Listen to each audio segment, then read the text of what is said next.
రాష్ట్ర IT electronics శాఖల మంత్రి నారా లోకేష్ తన నివాసంలో నిర్వహిస్తున్న ప్రజా దర్బార్ ప్రజలకు భరోసా ఇస్తుంది. మంగళగిరితో పాటు రాష్ట్ర వ్యాప్తంగా ప్రజలు ఉండవల్లిలోని లోకేష్ నివాసంలో యువనేతను నేరుగా కలిసి తమ సమస్యలను విన్నవిస్తున్నారు. నేడు పెద్ద ఎత్తున ప్రజలు తరలివచ్చారు. ప్రతి ఒక్కరి విజ్ఞప్తి స్వీకరించిన యువనేత పరిష్కారానికి కృషి చేస్తానని హామీ ఇచ్చారు. రాష్ట్ర ఐటీ ఎలక్ట్రానిక్స్ శాఖల మంత్రి నారా లోకేష్ ఉండవల్లిలోని తన నివాసంలో నిర్వహిస్తున్న ప్రజా దర్బార్కు ప్రజల నుంచి అనూహ్య స్పందన లభిస్తోంది. రిటైర్డ్ హెడ్ కానిస్టేబుల్ అయిన తన భర్తను ఆస్తి కోసం వారి అన్నదమ్ములు క్రూరంగా హత్య చేశారని తగిన న్యాయం చేయాలని పశ్చిమ గోదావరి జిల్లాకు చెందిన పుష్పావతి, ఆమె కుమారుడు సురేష్ మంత్రి లోకేష్ ను కలిసి కన్నీటి పర్యంతమయ్యారు. కేసును రీఓపెన్ చేసి తమకు న్యాయం చేయాలని కోరారు. సదరు విజ్ఞప్తిపై స్పందించిన మంత్రి లోకేష్ పరిశీలించి తగిన చర్యలు తీసుకుంటామని భరోసా ఇచ్చారు. గత ప్రభుత్వం తొలగించిన రేషన్ కార్డు దివ్యాంగ పెన్షన్ పునరుద్ధరించాలని మంగళగిరి నియోజకవర్గం సీతానగరానికి చెందిన దనుకొండ గిరిధర్ సాగర్ లోకేష్ ను కలిసి విజ్ఞప్తి చేశారు. కార్పెంటర్ పనిచేస్తూ కుటుంబాన్ని పోషించుకుంటున్న తనకు సొంత ఇల్లు లేదని, ఇల్లు మంజూరు చేసి ఆదుకోవాలని మంగళగిరికి చెందిన ఉద్దంటి వీరాంజనేయులు కోరారు. అనారోగ్యంతో బాధపడుతున్న తన కుమార్తెకు దివ్యాంగ పెన్షన్ మంజూరు చేయాలని చింతలపూడికి చెందిన తిరుమల శెట్టి శివనాగేశ్వరమ్మ విజ్ఞప్తి చేశారు. ఇంజనీరింగ్ చదివిన తనకు ఉద్యోగం కల్పించాలని తాడేపల్లికి చెందిన చైతన్య సాయి కోరారు. గత ప్రభుత్వంలో ఎన్నిసార్లు విన్నవించినా ఫలితం లేదని, ప్రజా ప్రభుత్వంలో వృద్ధాప్య పింఛన్ మంజూరు చేసి ఆదుకోవాలని మంగళగిరికి చెందిన వెనికళ్ల కృష్ణప్రసాద్ విజ్ఞప్తి చేశారు. రోడ్డు ప్రమాదంలో తీవ్రంగా గాయపడి వైద్య ఖర్చుల కోసం అప్పుల పాలయ్యామని, ఆర్థిక సాయం చేసి ఆదుకోవాలని మంగళగిరి ఆంజనేయ కాలనీకి చెందిన వి రామలింగ సాయి కోరారు. మంగళగిరి 27వ వార్డులోని చర్చ్ ఆస్తులు అన్యాక్రాంతం కాకుండా కాపాడాలని బండారు క్రిస్టఫర్ కోరారు. శృంగారపురం మీదుగా రేవేంద్రపాడు నుంచి పెదపాలెం వరకు ఉన్న R&B సీసీ రోడ్డుకు మరమ్మతులు చేయాలని గ్రామస్తులు కోరారు. గత ప్రభుత్వం డిప్యూటీ ఎడ్యుకేషనల్ ఆఫీసర్ పోస్టు కోసం నిర్వహించిన ప్రిలిమినరీ పరీక్ష తప్పుల తడకగా ఉండడంతో తీవ్రంగా నష్టపోయామని తగిన న్యాయం చేయాలని ప్రభుత్వ ఉపాధ్యాయులు యువ నేతను కలిసి విజ్ఞప్తి చేశారు. విజయవాడలోని అంబేద్కర్ స్టడీ సర్కిల్లో నిర్వహిస్తున్న గ్రూప్ 2 మెయిన్స్ శిక్షణ తరగతులను మరో 3 నెలలు పొడిగించాలని విద్యార్థులు కోరారు. ఆయా సమస్యల పరిష్కారానికి కృషి చేస్తానని లోకేష్ భరోసా ఇచ్చారు. దివంగత ముఖ్యమంత్రి వైఎస్ రాజశేఖర రెడ్డి 75వ జయంతి సందర్భంగా కుటుంబ సభ్యులు ఇడుపులపాయలో ఆయన సమాధి వద్ద నివాళులర్పించారు. మాజీ సీఎం, వైఎస్ఆర్ కాంగ్రెస్ పార్టీ అధ్యక్షుడు జగన్మోహన్ రెడ్డి, ఏపీపీసీసీ అధ్యక్షురాలు షర్మిల వేర్వేరుగా తండ్రి సమాధి వద్ద ప్రార్థనలు చేసి అంజలి ఘటించారు. దివంగత ముఖ్యమంత్రి వైఎస్ రాజశేఖర రెడ్డి 75వ జయంతి సందర్భంగా ఇడుపులపాయలో ఆయన సమాధి వద్ద కుటుంబ సభ్యులు నివాళులు అర్పించారు. పులివెందుల నుంచి ఇడుపులపాయ చేరుకున్న వైఎస్ఆర్సీపీ అధినేత మాజీ సీఎం జగన్మోహన్ రెడ్డి తల్లి విజయమ్మ, భార్య భారతితో కలిసి తండ్రి సమాధి వద్ద ప్రత్యేక ప్రార్థనలు చేశారు. వీరితో వైఎస్ విమలమ్మ ప్రత్యేక ప్రార్థనలు చేయించారు. ప్రార్థనల అనంతరం తండ్రి సమాధి వద్ద జగన్మోహన్ రెడ్డి పూలమాల వేసి నివాళులు అర్పించారు. అనంతరం తల్లి వైఎస్ విజయమ్మ జగన్ను కౌగిలించుకుని భావోద్వేగంతో కంటతడి పెట్టుకున్నారు. ఈ సందర్భంగా తల్లిని ఆయన సముదాయించారు. ఎన్నికల్లో ఘోర ఓటమి పాలైన తర్వాత ఇడుపులపాయలో తల్లి, కుమారుడు కలుసుకోవడం ఇదే తొలిసారి. ఈ క్రమంలోనే తమ్ముడు రవీంద్రనాథ్ రెడ్డిని కూడా విజయమ్మ కౌగిలించుకుని కంటతడి పెట్టుకున్నారు. అనంతరం జగన్ 3 రోజుల పర్యటన ముగించుకుని తాడేపల్లికి బయలుదేరారు. ఈ కార్యక్రమంలో వైఎస్ఆర్సీపీకి చెందిన మాజీ ఎమ్మెల్యేలు, ఎంపీలు పాల్గొన్నారు. మరోవైపు వైఎస్ షర్మిల ఇడుపులపాయలోనే ఉన్న జగన్తో కలిసి ప్రార్థనలో పాల్గొనలేదు. ఆయన వెళ్లిన అరగంట తర్వాత భర్త అనిల్, కుమారుడు, కోడలు, కుమార్తెతో వైఎస్ ఘాటుకు చేరుకున్నారు. అనంతరం తండ్రి సమాధి వద్ద కుటుంబ సభ్యులతో కలిసి ప్రార్థనలు నిర్వహించారు. అనంతరం నివాళులు అర్పించారు. అయితే జగన్, షర్మిల నిర్వహించిన ప్రార్థనలో వైఎస్ విజయమ్మ పాల్గొన్నారు. మాజీ ముఖ్యమంత్రి వైఎస్ రాజశేఖర రెడ్డి అసలైన ప్రజానాయకుడని రాయ్బరేలీ ఎంపీ, కాంగ్రెస్ అగ్రనేత రాహుల్ గాంధీ అన్నారు. ఎల్లప్పుడూ ప్రజల కోసమే బతికిన నాయకుడు రాజశేఖర రెడ్డి అని కొనియాడారు. వైఎస్ రాజశేఖర రెడ్డి నుంచి తాను వ్యక్తిగతంగా ఎంతో నేర్చుకున్నట్లు చెప్పారు. జోడో యాత్రకు ఆయన పాదయాత్రే స్ఫూర్తి అని రాహుల్ గాంధీ పేర్కొన్నారు. వైఎస్ఆర్ జయంతి సందర్భంగా రాయ్బరేలీ ఎంపీ, కాంగ్రెస్ అగ్రనేత రాహుల్ గాంధీ వైఎస్ఆర్కు నివాళులు అర్పించి ప్రత్యేకంగా వీడియో విడుదల చేశారు. ఎల్లప్పుడూ ప్రజల కోసమే బతికిన నాయకుడు రాజశేఖర రెడ్డి అని కొనియాడారు. ఆయన బతికి ఉంటే ఏపీ ముఖ చిత్రం వేరేలా ఉండేదన్నారు. కష్టాలు, కన్నీళ్లు ఉండేవి కావని తెలిపారు. వైఎస్ఆర్ వారసత్వాన్ని షర్మిల సమర్థంగా ముందుకు తీసుకెళ్తోందని పేర్కొన్నారు. ఆమె నాయకత్వంలో కాంగ్రెస్ పార్టీ బలోపేతం అవుతుందని చెప్పారు. వైఎస్ రాజశేఖర రెడ్డి నుంచి తాను వ్యక్తిగతంగా ఎంతో నేర్చుకున్నట్లు చెప్పారు. జోడో యాత్రకు ఆయన పాదయాత్రే స్ఫూర్తి అని రాహుల్ గాంధీ పేర్కొన్నారు. Today is Rajashekar Reddy ji's birthday. a true leader of the masses, a person who felt for the people of Andhra Pradesh, who believed in the people of Andhra Pradesh, and who lived for the people of Andhra Pradesh. It's a tragedy that we lost him, and I'm absolutely certain that if he was here today, Andhra Pradesh would be a completely different place. It would not be facing the tragedies, the difficulties it is facing today. Sharmila ji is his daughter. I've got to know her well. I'm confident that she's going to take forward Rajashekar Reddy ji's legacy, and she's going to do it because she has the same sentiment, the same tenacity, the same grit, and the same affection and love for the people of Andhra Pradesh that he had. ఒక క్రమశిక్షణతో చక్కటి మనస్తత్వం కలిగిన పెద్దలు ఏర్పాటు చేసిన కాపు విద్యాభవన్ను విద్యార్థులు సద్వినియోగం చేసుకుని సమాజంలో మంచి పౌరులుగా ఎదగాలని విజయవాడ తూర్పు నియోజకవర్గం ఎమ్మెల్యే గద్దె రామ్మోహన్ ఆకాంక్షించారు. కాపు విద్యాభవన్ లాంటి విద్యా సంస్థల్లో చదువుకొని ఐపీఎస్, ఐఏఎస్ లాంటి ఉన్నత కొలువులు సాధించి సమాజంలో మంచి పౌరులుగా తీర్చిదిద్దబడ్డారని పేర్కొన్నారు. నగరంలోని కృష్ణలంక సత్యం హోటల్ సెంటర్ ఎస్బీఐ బిల్డింగ్ పై ఉన్న కాపు విద్యాభవనాన్ని తూర్పు నియోజకవర్గ ఎమ్మెల్యే గద్దె రామ్మోహన్ కాపు నేతలతో కలిసి పరిశీలించారు. అనంతరం ఎమ్మెల్యే గద్దె రామ్మోహన్ మాట్లాడుతూ విజయవాడ నగరంలో కాపు విద్యాభవన్ ఏర్పాటు చేయడం సంతోషకరమన్నారు. ఆర్థిక పరిస్థితులు బాలేక పేద విద్యార్థులు చదువుల మధ్య ఆగిపోకుండా కొనసాగించాలనే మంచి ఉద్దేశంతో కాపు పెద్దలు ఏర్పాటు చేశారని కొనియాడారు. ఇలాంటి చోట్ల చదువుకుని ఐపీఎస్, ఐఏఎస్ లాంటి ఉన్నత కొలువులు సాధించి సమాజంలో మంచి పౌరులుగా తీర్చిదిద్దబడ్డారని గద్దె రామ్మోహన్ తెలిపారు. కాపుతో పాటు ఇతర కులాల పేద విద్యార్థులు విద్యను అందించడం హృదయపూర్వకంగా అభినందిస్తున్నట్లు ఎమ్మెల్యే గద్దె రామ్మోహన్ తెలిపారు. కాపు విద్యాభవన్ ఏర్పాటు చేయడం వలన ఎంతో మంది పేద విద్యార్థులకు ఉపయోగకరంగా ఉందని కాపు నేతలు అభిప్రాయపడ్డారు. ఇలాంటి చోట చదువుకొని అనేక మంది పిల్లలు ఐపీఎస్, ఐఏఎస్ వెళ్ళి ఐఏఎస్ చదివి ఈ దేశంలో అనేక ఉన్నతమైన పోస్టుల్లో ఉన్నవాళ్ళు కూడా ఉన్నారు. అందువలన బాగా సమాజంలో ఒక మంచి పౌరులుగా తీర్చిదిద్దబడిన వాళ్ళు ఉన్నారు. అందువల్ల ఇక్కడ కాపు సామాజిక వర్గం అంతా కూడా కలిసి వివిధ వ్యాపారవేత్తల్ని లేకపోతే దానిలో ఆర్థికంగా బలమైన వాళ్ళని కలుపుకొని ఈ పేద విద్యార్థులు సాయం చేసి ఈ కార్యక్రమం చేపట్టడం చాలా చాలా సంతోషకరం. ప్రతి ఒక్కళ్ళు కూడా అప్రిషియేట్ చేయాలి. ఇక్కడ కాపు విద్యాభవన్ ఒక కాపే కాకుండా ఇతర కమ్యూనిటీలు కూడా అలౌ చేసి ఒక మంచి దృక్పథంతో ఈ కార్యక్రమం ఏర్పాటు చేసినందుకు పెద్దలందరూ సుబ్రహ్మణ్యం గారు కానీ లేదా కాపునాడు కమిటీ కానివ్వండి, వాళ్ళ కమిటీని నేను ప్రత్యేకంగా మనస్ఫూర్తిగా అభినందిస్తూ ఉన్నాను. కాపు కులంలో ఎవరైతే సామాజికంగా ఆర్థికంగా వెనుకబడి ఉన్నారో అలాంటి ఆడపిల్లల కోసం 6th, 7th, 8th క్లాసులకి అడ్మిషన్స్ తీసుకుంటున్నాం మేము. వాళ్ళు ఇక్కడే ఉంటూ చదువుకుంటూ లోకల్లో వాకబుల్ డిస్టెన్స్లో ఉన్నటువంటి హై స్కూల్స్కి వెళ్తూ గవర్నమెంట్ హై స్కూల్స్లో చదువుకుంటూ ఉంటారు. వాళ్ళు ఏవి ఎంతవరకు చదవాలి అనుకుంటారో అంతవరకు కూడా కాపునాడు అడాప్ట్ చేసుకొని కాపునాడు ఫౌండేషన్ ద్వారా చదివించడం జరుగుతుంది. అలాగే యాజ్ పర్ రూల్గా అవుట్ ఆఫ్ 25 మేము 4 మెంబర్స్కి అదర్ కమ్యూనిటీలో ఓసీలో ఉన్న అదర్ కమ్యూనిటీస్ పిల్లలకు కూడా ఆపర్చునిటీ ఇవ్వడం జరుగుతుంది.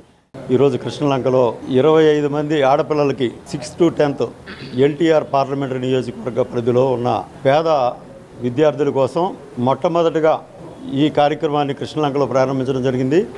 ఇది పార్లమెంటరీ నియోజకవర్గ ప్రజలందరూ కూడా చక్కగా ఉపయోగించుకోవాలి. వారికి ఉచిత విద్యతో పాటు అన్ని రకాల సౌకర్యాలతో మరి ఇక్కడ కృష్ణలంకలో ఏర్పాటు చేయడం జరిగింది. వాళ్ళకి ఉచితంగా పుస్తకాలు కానివ్వండి, బట్టలు కానివ్వండి, అకామిడేషను ఇవ్వటం జరిగింది. అదేవిధంగా ఇది డెమోగా ఇక్కడ స్టార్ట్ చేసాం. రేపు ఇదే విజయవాడ సిటీలో మళ్ళా బాలుర కోసం ఏర్పాటు చేయడం జరుగుతుంది. ఆంధ్రప్రదేశ్ రాష్ట్ర శాసన మండలిలో ఎమ్మెల్యే కోట ఎమ్మెల్సీగా జనసేన పార్టీ తరపున ఏకగ్రీవంగా ఎన్నికైన పి హరిప్రసాద్ ఎమ్మెల్సీ ఎన్నికల రిటర్నింగ్ అధికారి ఎం విజయరాజ్ నుంచి ధృవపత్రాన్ని అందుకున్నారు. ఈ సందర్భంగా హరిప్రసాద్ మాట్లాడుతూ ఎమ్మెల్సీ ఎన్నిక ఏకగ్రీవంగా జరగడం ఆనందంగా ఉందన్నారు. శాసన మండలి సమావేశాలకు ఇంకా సమయం ఉన్నందున శాసన మండలి గురించి, సమావేశాలు జరిగే తీరు, చర్చల గురించి పూర్తిగా అవగాహన చేసుకుంటానని అన్నారు. ప్రజా సమస్యల గురించి మండలిలో అర్థవంతమైన చర్చలు జరిగేలాగా తన వంతు పాత్ర పోషిస్తానని తెలిపారు. ఈరోజు డిక్లరేషన్ తీసుకున్నాను. ప్రమాణ స్వీకారం చేయవలసి ఉంది. ఇంకా ఫస్ట్ సెషన్ ప్రారంభం అవటం ఇంకా కొన్ని రోజులు సమయం ఉంది. డేట్ ఇంకా ఫిక్స్ కాలేదు. ఈ సమయం కౌన్సిల్ గురించి మరింత లోతుగా అధ్యయనం చేయడానికి నాకు ఉపయోగపడుతుందని భావిస్తున్నాను. కౌన్సిల్ ప్రొసీడింగ్స్, ప్రశ్నోత్తరాలు, సబ్జెక్ట్సు, అంతకుముందు పెద్దలు జరిపిన చర్చలు, దాని ఫలితాలు, నేను భవిష్యత్తులో కౌన్సిల్లో ఏ విధంగా ముందుకెళ్ళాలి, ఎటువంటి అంశాల మీద దృష్టి పెట్టాలి, ఏ అంశాలు మన రాష్ట్ర ప్రజలకు మన రాష్ట్రానికి ఉపయోగకరంగా ఉంటాయి, ఇటువంటి అంశాలన్నిటి మీద ఒక అవగాహన రావడానికి నాకు ఈ సమయం ఉపయోగపడుతుందని భావిస్తున్నాను. ప్రజల పక్షాన పోరాటానికి వైఎస్ఆర్సీపీ ఎప్పుడూ సిద్ధంగా ఉంటుందని ఆ పార్టీ రాష్ట్ర ప్రధాన కార్యదర్శి సజ్జల రామకృష్ణారెడ్డి అన్నారు. వైఎస్ఆర్ ఆశయ సాధన కోసం వైఎస్ జగన్ ఎంతో కృషి చేస్తున్నారన్నారు. అసాధ్యమైన హామీలతో ప్రత్యర్థులు అందలం ఎక్కారని, హామీలు ఇచ్చి మోసం చేయటం, ప్రజలను భ్రమంలో ఉంచడం వైఎస్ జగన్కు చేత కాదన్నారు. తాడేపల్లిలోని వైఎస్ఆర్సీపీ కేంద్ర కార్యాలయంలో మాజీ ముఖ్యమంత్రి వైఎస్ఆర్ జయంతి కార్యక్రమాన్ని ఘనంగా నిర్వహించారు. వైఎస్ఆర్ విగ్రహానికి పార్టీ నేతలు పూలమాలలు వేసి నివాళులు అర్పించారు. పార్టీ రాష్ట్ర ప్రధాన కార్యదర్శి సజ్జల రామకృష్ణారెడ్డి, మాజీ మంత్రి అంబటి రాంబాబు, జోగి రమేష్ కేక్ కట్ చేశారు. పార్టీ నేతలు, కార్యకర్తలు హాజరయ్యారు. ఈ సందర్భంగా వైఎస్ఆర్సీపీ రాష్ట్ర ప్రధాన కార్యదర్శి సజ్జల రామకృష్ణారెడ్డి, మాజీ మంత్రులు మాట్లాడుతూ వైఎస్ఆర్ ఆశయ సాధన కోసం వైఎస్ జగన్ ఎంతో కృషి చేస్తున్నారన్నారు. ఎన్నో సంక్షేమ పథకాలను అమలు చేశామని, ప్రజల తీర్పును గౌరవిస్తున్నామని చెప్పారు. అసాధ్యమైన హామీలతో ప్రత్యర్థులు అందలం ఎక్కారన్నారు. హామీలు ఇచ్చి మోసం చేయడం, ప్రజలను భ్రమల్లో ఉంచడం వైఎస్ జగన్ కు చేత కాదన్నారు. కులం, మతం, ప్రాంతం, రాజకీయాలతో పని లేకుండా జగన్ పరిపాలన చేశారని చెప్పారు. విద్య, వైద్య రంగాల్లో విప్లవాత్మక మార్పులు తెచ్చాక ఇళ్ల ముంగిటకే జగన్ పరిపాలన తెచ్చారని అన్నారు. అందరం కలిసి ముందుకు సాగుదామని తెలిపారు. చంద్రబాబు ప్రభుత్వం ఇచ్చిన హామీలను అమలు చేయకపోతే నిలదీద్దామని అన్నారు. రాష్ట్రానికి, ప్రజలకు ఏ ఇబ్బంది కలిగినా వైఎస్ఆర్సీపీ చూస్తూ ఊరుకోదని, ప్రజల పక్షాన ఎప్పుడూ పోరాటానికి సిద్ధంగా ఉంటుందన్నారు. ఆయన చనిపోయి 15 ఏళ్ళు అవుతోంది. ఆయన ప్రయాణం హఠాత్తుగా ఆగిపోవడం, జీవన ప్రయాణం హఠాత్తుగా ఆగిపోవడం ఒక వ్యక్తికి కాదు, కుటుంబానికి కాదు, ఉమ్మడి రాష్ట్రానికి అప్పట్లో పెను విఘాతంగా మారింది. అందరికీ తెలుసు. ఆ తర్వాత జరిగిన పరిణామాలు ఆయనే ఉంటే అనుకునే రకంగా, ఒక వైఎస్ఆర్ ఉంటే అనుకునే రకంగా ఎట్ల చోటు చేసుకున్నాయో ఈ చరిత్ర, సమకాలీన చరిత్ర మనం ప్రత్యక్షంగా చూశాం. అందులో ఆ సంక్షోభంలో నుంచే, ఆ పోరాటంలో నుంచే పుట్టిందే ఆయన ఆశయాలతో వైఎస్ఆర్ కాంగ్రెస్ పార్టీ. రక్తం పంచుకున్న బిడ్డగారే కాకుండా ఆయన ఆశయాలకు వారసుడుగా జగన్మోహన్ రెడ్డి గారు పోరాటాల మధ్యనే ఈ పార్టీ ప్రారంభించారు. ఆ రోజు నుంచి ఆయనతో అడుగులు అడుగు వేసిన వేల మంది, లక్షల మంది అయ్యారు. కోట్ల మందికి ఆశాదీపంగా రాజశేఖర రెడ్డి గారిని మించి మరో 10 అడుగులు ముందుకు వేసే బిడ్డగా ఆయన నిజమైన రాజకీయ వారసుడుగా జగన్మోహన్ రెడ్డి గారు. నిజంగా ఆ యాక్సిడెంట్ లో మరణించకపోతున్నట్లయితే ఇవాళ రాష్ట్ర పరిస్థితి మరో రకంగా ఉండేదని మేము అందరం భావిస్తూ ఉన్నాం. అలాంటి రాజశేఖర రెడ్డి గారి 75వ జయంతిని పురస్కరించుకొని రాష్ట్ర ప్రజలకి, తెలుగు ప్రజలకి, మరి ముఖ్యంగా వైఎస్ఆర్ కాంగ్రెస్ పార్టీ శ్రేణులకి జన్మదిన శుభాకాంక్షలు ఈ సందర్భంగా తెలియచేస్తూ, వైఎస్ఆర్ పేరునే పెట్టుకున్నాం మనం. యువజన శ్రామిక రైతు కాంగ్రెస్ అనేది ఉన్నా మనకు వైఎస్ఆర్ అనేది వినిపించాలనేటువంటి ఉద్దేశంతో వైఎస్ఆర్ కాంగ్రెస్ పార్టీగా మనం నామకరణ చేసుకుని మరి ఎంతో పురోభివృద్ధిలో ముందుకు వెళుతున్నటువంటి సందర్భం. మంత్రి నారా లోకేష్ ఉండవల్లిలోని తన నివాసంలో నిర్వహిస్తున్న ప్రజా దర్బార్ కార్యక్రమానికి ప్రజల నుంచి అనూహ్య స్పందన లభిస్తుంది. మంగళగిరి నియోజకవర్గం ప్రజలే కాకుండా రాష్ట్రంలోని ఇతర జిల్లాల నుంచి కూడా ప్రజలు తమ సమస్యలు తెలుపుకునేందుకు ప్రజా దర్బార్కి వస్తున్నారు. ఉద్యోగం, వైద్య సహాయం కోసం కాంట్రాక్ట్ ఉద్యోగుల క్రమబద్ధీకరణ, ఉద్యోగంలో నుంచి తొలగించిన తమను మళ్లీ ఉద్యోగంలోకి తీసుకురావాలని కోరుతూ అనేక మంది మంత్రి నారా లోకేష్ ను కలిసి తమ సమస్యలను విన్నవిస్తున్నారు. సమస్యను పరిష్కరిస్తానని లోకేష్ వారందరికీ భరోసా కల్పిస్తున్నారు. ప్రజా దర్బార్కు విడతలు ఇచ్చేందుకు వచ్చిన ప్రజలతో మా ప్రతినిధి ముర్తుజా ఫేస్ టు ఫేస్. మంత్రి నారా లోకేష్ ఉండవల్లిలోని తన నివాసంలో ప్రజా దర్బార్ కార్యక్రమాన్ని నిర్వహిస్తున్నారు. ఈ ప్రజా దర్బార్ కార్యక్రమానికి మంగళగిరి నియోజకవర్గంతో పాటు రాష్ట్రంలోని వివిధ జిల్లాల నుంచి ప్రజలు అనేక మంది వచ్చి తమ సమస్యలు వినియోగించుకుంటున్నారు. ఆరోగ్య సమస్యలకి వైద్య సహాయం చేయాలని చెప్పేసి, లేకపోతే ఉద్యోగం కల్పించాలని చెప్పేసి, తర్వాత తమ ఉద్యోగాలు పర్మనెంట్ చేయాలని చెప్పేసి, ఇట్లాగా అనేక సమస్యలకు సంబంధించి మంత్రి నారా లోకేష్ని కలిసి వినతి పత్రం అందించి తమ సమస్యలు తెలుసుకుంటున్నారు. ఇక్కడ నారా లోకేష్ని కలిసిన వాళ్ళు కొంతమంది ఉన్నారు. వాళ్ళని అడిగి మరిన్ని వివరాలు తెలుసుకున్నారు. మేడం చెప్పండి, మీరు ఎక్కడి నుంచి వచ్చారు, మీరు ఏ సమస్య గురించి చెప్పారు? మాచర్ల నుంచి వచ్చాము. మేము జాబ్ పర్పస్ మీద వచ్చాము. అయితే ఎన్నో సంవత్సరాల నుంచి మేము జాబ్ కోసం ట్రై చేసాము. మాకు ఎటు నుంచి ఏమీ జరగలేదు. ఇక్కడ నారా లోకేష్ గారు చేస్తామని మాకు హామీ ఇచ్చారు. నేను జేఎన్ఎం నర్సింగ్ చేశాను, స్టాఫ్ నర్సు. జాబ్ కోసం ఎన్నోసార్లు ఎంతో మందిని అడిగాము, ఎన్నోసార్లు ట్రై చేసాము, కానీ జాబ్ అనేది మాకు అందుబాటులోకి రాలేదు. సార్ మటుకు మేము చేస్తానమ్మా, నీకు ఇబ్బంది లేదు అని మాట ఇచ్చారు. మేము మాది గుంటూరు జిల్లా అండి. గుంటూరు గార్మెంట్స్ అన్నీ కూడాను అంతకైతే మాకు బాబు గారు 30 సంవత్సరాలుగా మేము గ్రూపులు పొదుపు సంఘాలు చేసాము. దాని నుండి మేము స్టిచ్చింగ్ అన్నీ కాంట్రాక్టులు తీసుకోవడం అలా చేస్తున్నాం. కానీ ఈ యొక్క 4 సంవత్సరాల నుండి బాగా ఇబ్బంది అయిపోయింది, మాకేం వర్క్ లేదు. అందువల్ల లోకేష్ బాబు గారిని కలిసి మాకు ఈ వర్క్ గురించి మాట్లాడడం కోసం వచ్చాము. ఇవ్వడం కూడాను మా ఒక గార్మెంట్ ఏపీ గార్మెంట్ అసోసియేషన్ అని మేము ఏర్పాటు చేసాం సార్. దాని నుండి అందరికీ కూడాను న్యాయం జరిగేలాగా అందరం కూడాను వర్క్ చేసుకునేలాగా ఉండాలని చెప్పి అనుకుంటున్నాం సార్. ఒక్కరికే కాంట్రాక్ట్ కాకుండా అందరికి కూడా న్యాయం జరగాలని అనుకుంటున్నాం సార్. సార్ అలాగే చేస్తాం. నెక్స్ట్ ఈ ఇయర్కి అయిపోయింది. నెక్స్ట్ ఇయర్కి మాత్రం తప్పకుండా ఇదే ఆలోచనలో ఉన్నాం, చేస్తామన్నారు సార్. సంవత్సరాల నుంచి మా వాయిస్ వినటానికి కూడా ఎవరు లేరండి. వెళ్ళి ఒక అలా బాధలు ఉన్నాయని చెప్పుకుంటానికి కూడా వినేవాళ్ళు కూడా లేరు.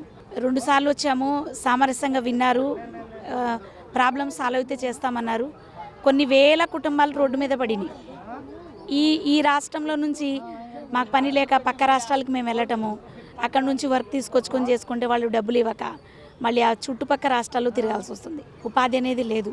ఇస్తామని అంటున్నారు, ఆశిస్తున్నాం ఇస్తారని. ఇస్తామన్నారు. ఈ సంవత్సరం వరకు లేదు, కమ్ బ్యాక్ అన్నారు. నెక్స్ట్ ఇయర్కి మాత్రం తప్పనిసరిగా ఇస్తామన్నారు. ఆంధ్రప్రదేశ్ రాష్ట్రం నుంచి మరి 28 జిల్లాల నుంచి కూడాను మరి ఈరోజు 26 జిల్లాల నుంచి మరి ఈరోజు మంగళగిరి రావడం జరిగింది సార్. సీఎం గారికి అలాగే నారా లోకేష్ గారికి కలుద్దామని చెప్పేసి మేమందరం వచ్చాము. మేము గ్రౌండ్ వాటర్ డిపార్ట్మెంట్లో గత ప్రభుత్వం వైసీపీ ఉన్నప్పుడు 2022 నవంబర్ నెలలో మేము కాంట్రాక్ట్ టెక్నికల్ అసిస్టెంట్లుగా అక్కడ మేము సెలెక్ట్ అయ్యాం సార్. గ్రౌండ్ వాటర్ డిపార్ట్మెంట్లో మాది B Tech and diploma education qualifications ఉన్నాయి సార్. అది మాకు అప్పటి ఇచ్చినటువంటి తీర్పు ప్రకారంగా 2024 మార్చ్ 31 వరకు మా ప్రాజెక్ట్ స్టిల్ కంటిన్యూ సార్ ఉండేది. అయితే మాకు 31 మార్చ్ 2024 రాకుండా ఒక 3 నెలల ముందున మాకు సెంట్రల్ గవర్నమెంట్ కూడాను 2025 ఆగస్ట్ వరకు మాకు ఎక్స్టెన్షన్ అనేది ఇచ్చింది. అయితే మాకు సడన్గా 31 మార్చ్ 2024తో మా యొక్క ప్రాజెక్ట్ కంప్లీట్ అయిపోయిందని చెప్పేసి మరి ప్రభుత్వం మమ్మల్ని వైదొలగించింది. సో ఇప్పుడు ఓవరాల్గా మేము స్టేట్ వైడ్గా చూస్తే 74 మంది ఉన్నాము. మరి 74 మందిలో చిన్నపిల్లలతో కుటుంబ సభ్యులతో చాలా ఇబ్బంది పడే పరిస్థితి మాకు ఉంది. మేము చాలా ఇబ్బంది పడుతున్నాం, రోడ్డును పడాల్సి వచ్చింది. మా సమస్యల్ని గత ప్రభుత్వంలో చెప్పుకోవడం జరిగింది, కానీ ఎవరు కూడాను మా యొక్క సమస్యను ఎవరు పరిష్కరించలేదు. మరి ఈరోజు కొత్తగా మరి టీడీపీ అండ్ జనసేన బీజేపీ ప్రభుత్వం రావడం జరిగింది. అలాగే మేము మా ఒంగోలులో నారా లోకేష్ గారికి యువగలం యాత్రలో మా యొక్క సమస్యను రిప్రజెంటేషన్ చేశాము. అక్కడ ఆయన చాలా పాజిటివ్గా రెస్పాండ్ అయ్యారు. సో ఆ ఉద్దేశంతోనే మేము ఈరోజు మంగళగిరి రావడం జరిగింది సార్. ఈ ప్రభుత్వము సీఎం గారు నారా చంద్రబాబు నాయుడు గారు కానీ, ఉప ముఖ్యమంత్రి పవన్ కళ్యాణ్ గారు కానీ, ఐటీ శాఖ మంత్రి నారా లోకేష్ గారు కానీ, అలాగే water department Nimmala Ramanaidu sir కానీ మా యొక్క సమస్యలను మీ దృష్టిలో పెడదామని వచ్చాం సార్. మా యొక్క 74 కుటుంబాలు మీ చేతిలో ఉన్నాయి సార్. తప్పకుండా మమ్మల్ని మంచి సమస్యగా మమ్మల్ని ఏదో ఒక దాంట్లో సమస్యను పరిష్కరిస్తారని ఇంత దూరం వచ్చాం సార్. తప్పకుండా మీరు మాకు ఎటువంటి అన్యాయం చేయకుండా న్యాయం జరిగేలా ఈ ప్రభుత్వం తీసుకోవాలని కోరుకుంటున్నాం. మాది కాజా గ్రామం. మా అబ్బాయి పవన్ కుమార్. బాబుకి గత 6 నెలల నుంచి రైట్ సైడ్ బ్రెయిన్, చెవు, కన్ను 3 ఇన్ఫెక్షన్ అయినాయండి. ఎయిమ్స్ హాస్పిటల్లో చేరగా వాళ్ళు మాకు అడిగింది ఏంటంటే, మీ ఇంట్లో పెంపుడు జంతువులు కానీ పక్షులు కానీ అలాంటివి పెంచుకుంటున్నారా అన్నారు. అలాంటివి ఏమి లేవని చెప్పాం. మా ఇంటి చుట్టుపక్కల వాతావరణం అడిగి తెలుసుకున్నారు. మా ఇంటి చుట్టుపక్కల కనీసం సెంటు స్థలం కూడా లేని ప్రాంతంలో 70-80 గొర్రెలు, మేకలు పెంచుతున్నారు. వాటి విసర్జన వల్ల కనీసం శుభ్రం కూడా చేసుకోరండి. అపరిశుభ్రమైన వాతావరణం వల్ల ఇన్ఫెక్షన్ తొందరగా వ్యాపిస్తుందని బాబు ఆరోగ్య విషయంలో డాక్టర్లు చాలా జాగ్రత్తగా ఉండమని చెప్పారు. ఈ రైట్ సైడ్ బ్రెయిన్లో కూడా రక్తం గడ్డలు కట్టినందుకు 3 నెలలు ఇంజెక్షన్స్ చేశానండి బాబుకి. 3 నెలలు ట్రీట్మెంట్ అయిపోయినప్పుడు బాగానే ఉన్నాడు. గత 15 రోజుల నుంచి మళ్ళీ అదే సమస్యతో బాబు బాధపడుతున్నాడని చెప్పి ఎయిమ్స్కి తీసుకెళ్తే చుట్టుపక్కల వాతావరణం అపరిశుభ్రం వల్ల ఇన్ఫెక్షన్ త్వరగా వ్యాపిస్తుంది. మీరు సాధ్యమైనంత వరకు పరిసరాలను పరిశుభ్రంగా ఉంచుకోండి, ఇంట్లో కూడా 1-2 సార్లు శుభ్రపరచుకోమని చెప్పారు. మా గ్రామ పంచాయతీ పరిధిలో ఇదే సమస్యపై 6 నెలలుగా నేను పోరాటం చేస్తున్నాను సార్. ఆల్రెడీ 2 సార్లు మీడియా సమావేశం కూడా మీడియాలో కూడా టెలికాస్ట్ అయింది, కానీ ఏ అధికారులు పట్టించుకోవట్లేదు. కింద స్థాయి అధికారులు మమ్మల్ని చులకనగా చూసి మా సమస్యను పరిష్కరించట్లేదని మన అధికారి గారు అయిన నారా లోకేష్ బాబు గారి దగ్గర మా సమస్యకు పరిష్కారం దొరుకుతుందని ఇప్పుడే తెలియజేశాము. బాబుగా ఆరోగ్య సమస్య కాబట్టి తగు చర్యలు తీసుకొని తక్షణమే దానికి ఏర్పాటు చేస్తానని లోకేష్ బాబు గారు మాకు హామీ ఇచ్చారు. మేము ఎంతో ఆనందంగా బయటకు వెళ్తున్నాం. ఆ గొర్రెలు పెంచే వాళ్ళు కూడా తెస్తామంటున్నారు, తెస్తున్నారు. 6 నెలలుగా ఇదే పరిస్థితి నెలకొంటుందండి. 10 రోజులు తీసుకురారు, 11వ రోజు మళ్ళీ తీసుకొస్తున్నారు. అక్కడ అధికారులు ఎవరితో విన్నపించుకున్నా ఉపయోగం లేకుండా పోయింది. మనకు పెద్ద స్థాయి అధికారులు నారా లోకేష్ బాబు గారి దగ్గరికి వచ్చి మేము మా సమస్యను తెలియజేసుకున్నాం. సార్ గారు దగ్గరుండి ఆరోగ్య సమస్య కాబట్టి నేను తప్పకుండా పరిష్కరిస్తాను, అన్నీ చేస్తానని చెప్పారండి. మంత్రి నారా లోకేష్ నిర్వహిస్తున్న ప్రజా దర్బార్ కార్యక్రమానికి ప్రజల నుంచి అనూహ్య స్పందన వస్తుంది. ఈ అనేక మంది ప్రజలు వచ్చి మంత్రి నారా లోకేష్ని కలిసి తమ సమస్యలు విన్నవించుకుంటున్నారు. మంత్రి సానుకూలంగా సమస్యలన్నీ విని వాళ్ళ సమస్యలు పరిష్కరిస్తానని చెప్పి హామీ ఇస్తుండటంతో ఎవరైతే తమ సమస్యలు చెప్పడానికి వస్తున్నారో వాళ్ళంతా సంతృప్తి వ్యక్తం చేస్తున్నారు. తమ సమస్య పరిష్కారం వస్తుందనే భరోసా తమకు కలిగిందని చెప్పేసి చెప్తున్నారు. కెమెరామ్యాన్ వెంకట్తో ముర్తుజా, సిటీ న్యూస్, ఉండవల్లి. గిరిజన సంక్షేమ ఆశ్రమం జీపీఎస్ పాఠశాలలో విధులు నిర్వహిస్తున్న కాంట్రాక్ట్ ఉపాధ్యాయులు 1284 మందికి 2024-25 విద్యా సంవత్సరానికి కూటమి ప్రభుత్వం రెన్యువల్ ఉత్తర్వులు ఇప్పించాలని కాంట్రాక్ట్ ఉపాధ్యాయులు కోరుతున్నారు. 2024-25 డిఎస్సిలో నుండి 1284 పోస్టులను మినహాయింపు ఇవ్వాలన్నారు. సిఆర్టీలందరూ కూడా రెగ్యులర్ అయ్యేంత వరకు ఉద్యోగ భద్రత కూడిన డిఏ, హెచ్ఆర్ఏ వర్తింపచేయాలన్నారు. ఆంధ్రప్రదేశ్ ప్రభుత్వ గిరిజన సంక్షేమ ఆశ్రమ ప్రాథమిక పాఠశాలల కాంట్రాక్ట్ రెసిడెన్షియల్ ఉపాధ్యాయుల సంక్షేమ సంఘం ఆధ్వర్యంలో కాంట్రాక్ట్ ఉపాధ్యాయులు తమ సమస్యలను పరిష్కరించాలని కోరుతూ ఉండవల్లిలోని నారా లోకేష్ నివాసం వద్ద ప్రజా దర్బార్లో తమ సమస్యలను తెలియజేసేందుకు వచ్చారు. రాష్ట్రంలోని వివిధ జిల్లాల నుంచి గిరిజన సంక్షేమ ఆశ్రమ జీపీఎస్ పాఠశాలల్లో విధులు నిర్వహిస్తున్న కాంట్రాక్ట్ ఉపాధ్యాయులు విచ్చేశారు. తమ సమస్యను నారా లోకేష్ దృష్టికి తీసుకెళ్లేందుకు నారా లోకేష్ నివాసం సమీపంలో ఉన్న ఖాళీ స్థలంలో వీరంతా కూర్చున్నారు. పాఠశాలలు పునః ప్రారంభం నుంచి గిరిజన విద్యార్థులకు ఇబ్బందులు లేకుండా స్వచ్ఛందంగా ప్రభుత్వ ఆదేశాలు లేకున్నా మన ప్రభుత్వం జీతాలు వేస్తుంది అనే విశ్వాసంతో విధులు నిర్వహిస్తున్నామని కాంట్రాక్ట్ ఉపాధ్యాయులు పేర్కొన్నారు. కానీ నెలలు అయిపోతున్నా రెన్యువల్ ఆర్డర్స్ రాక జీతాలు లేక తమ కుటుంబాలు ఆర్థికంగా ఇబ్బందులు ఎదుర్కొంటున్నారని తెలియజేశారు. 1284 మంది ఇప్పటి వరకు ప్రభుత్వ గిరిజన సంక్షేమ ఆశ్రమ పాఠశాలలో సిఆర్టీయులుగా విధులు నిర్వహిస్తున్నట్లు తెలియజేశారు. 2014 జూన్ 2వ తేదీ వరకు కట్ ఆఫ్ డేట్ పెట్టి తమ కంటే ముందుగా ఉన్న వారిని రెగ్యులర్ చేయడం జరిగిందని, మిగిలిపోయిన తమని కూడా రెగ్యులర్ చేయాలని సీఎం చంద్రబాబు మంత్రి నారా లోకేష్ను కోరారు.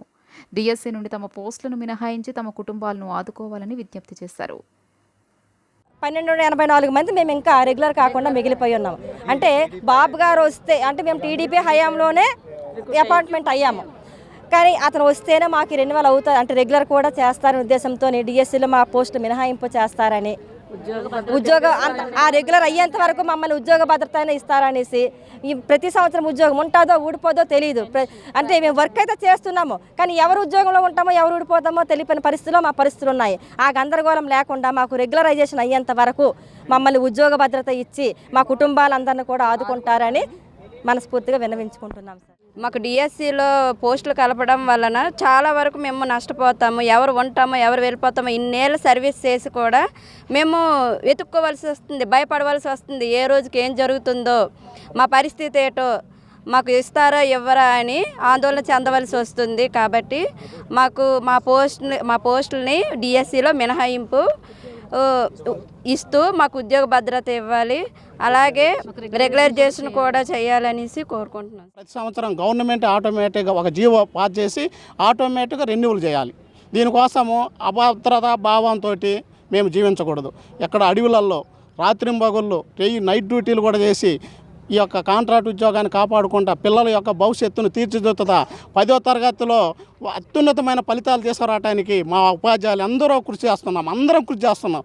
గిరిజన అడవి బిడ్డల కోసం మేము కష్టపడి వాళ్ళ యొక్క అభ్యున్నత కోసం వాళ్ళ యొక్క పాస్ కావటానికి రాత్రింబగలు కృషి చేస్తున్నాం. కాబట్టి మాకు ఉద్యోగ భద్రత కల్పించి మా యొక్క రెన్యువల్ ఆర్డర్ను త్వరగా ఇవ్వాలని కోరుకుంటున్నాం.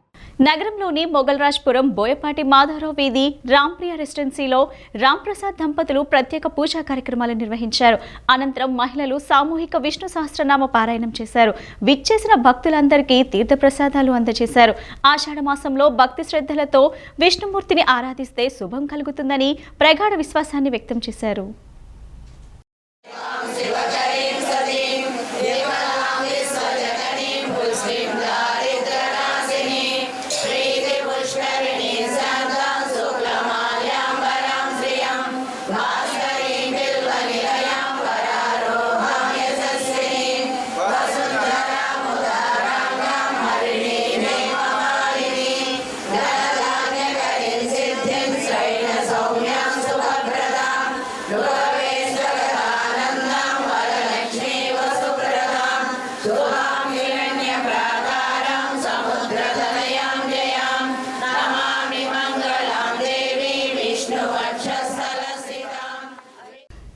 విజయవాడ బెన్ సర్కిల్ సమీపంలోని జెడ్ హోటల్లో HIV management of HIV practices అనే అంశంపై సదస్సు నిర్వహించారు. ఈ కార్యక్రమానికి బొంబాయికి చెందిన డాక్టర్ మణియార్, చెన్నై నుంచి Pradeep Narayanarao, retired professor doctor Rambabu, Buchibabu, Kalyan తదితరులు పాల్గొన్నారు. ప్రధాన ఎయిడ్స్ నివారణకు వచ్చే కొత్త డ్రగ్స్ పై అవగాహన కల్పించారు.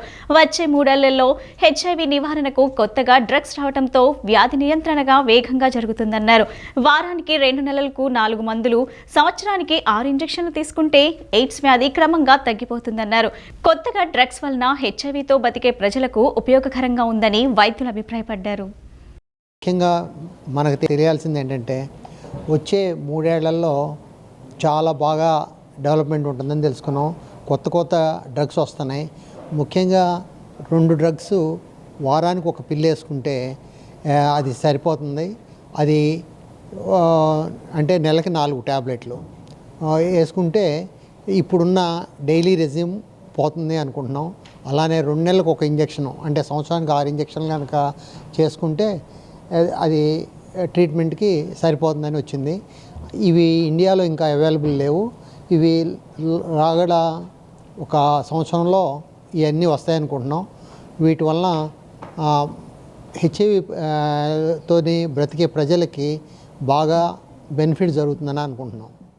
మెడికల్ ఆరోగ్య సంస్థ మాకు 2 అవర్స్ క్రెడిట్ అవర్స్ దాన్ని మనకి ఇవ్వడం జరిగింది. అందరూ దాన్ని తీసుకుని అందరు సర్టిఫికెట్స్ ప్రదానం చేయడం జరిగింది. ఈ కాన్ఫరెన్సు ఫుల్ డే కాన్ఫరెన్స్గా చేశాము. అనేక విషయాలు మేము నేర్చుకున్నాము.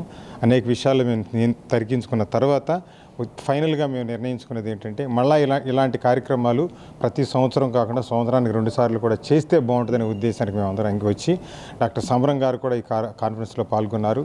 అలాగే మన జాతీయ స్థాయిలో సర్జన్స్ అసోసియేషన్ వైస్ ప్రెసిడెంట్ మన కామినేని పట్టాభిరామి గారు కూడా పాల్గొన్నారు. అనేక విషయాలు ఇందులో చర్చించడం జరిగింది. అందరూ కూడా ఒకే మూకమ్మడిగా చెప్పిన విషయం ఏంటంటే హెచ్ఐవిని తప్పనిసరిగా నియంత్రించాలి. దివంగత మాజీ ముఖ్యమంత్రి వైఎస్ రాజశేఖర రెడ్డి గారి 75వ జయంత్యోత్సవాన్ని కృష్ణా జిల్లా వీరవల్లి గ్రామం వైఎస్ఆర్ కాంగ్రెస్ పార్టీ కార్యాలయంలో ఘనంగా నిర్వహించారు. ఈ కార్యక్రమంలో గ్రామ వైఎస్ఆర్సీపీ పార్టీ కన్వీనర్ గూడవల్లి రత్న సుధాకర్, వైసీపీ జిల్లా మాజీ కార్యదర్శి కోడెబోయిన బాబీ, పిఎస్సిఎస్ మాజీ అధ్యక్షురాలు అల్లాడి తెరీసా, పలువురు పార్టీ నాయకులు కలిసి వైఎస్ఆర్ చిత్రపటానికి పూలమాలలు వేసి నివాళులర్పించారు. రాజశేఖర రెడ్డి పరిపాలనలో ప్రజలకు స్వర్ణయుగం మాదిరిగా సాగిందని కొనియాడారు. ఈ కార్యక్రమంలో గండి చిన్నారావు, మోర్ల ఆంజనేయులు, బొడ్డు శ్రీధర్, నందమూరి గోపాలరావు, రాయ్ ప్రభుకుమార్, మావులూరి ఎహోను, గండి వెంకటేశ్వరరావు, నందమూరి చంద్రయ్య, వెలగపల్లి మరియన్న, గోల శ్రీమన్నారాయణ తదితరులు పాల్గొన్నారు. వైఎస్ రాజశేఖర రెడ్డి గారు ప్రమాణ స్వీకారం చేసినాక ఈ రాష్ట్రంలో ప్రజల యొక్క మనోభావాలను తెలుసుకుని ఫీజు రీఎంబర్స్మెంట్, ఆరోగ్యశ్రీ, ఉచిత విద్యుత్తు, 108 లాంటి శాశ్వతమైనటువంటి పథకాలని పాదయాత్రలో మాట ఇచ్చిన ప్రకారం ఈ రాష్ట్రంలో ప్రవేశపెట్టి చెరగని ముద్ర వేసుకున్నటువంటి దివంగత ముఖ్యమంత్రి ఈ రోజున మన ముందు లేకపోవడం చాలా బాధాకరం.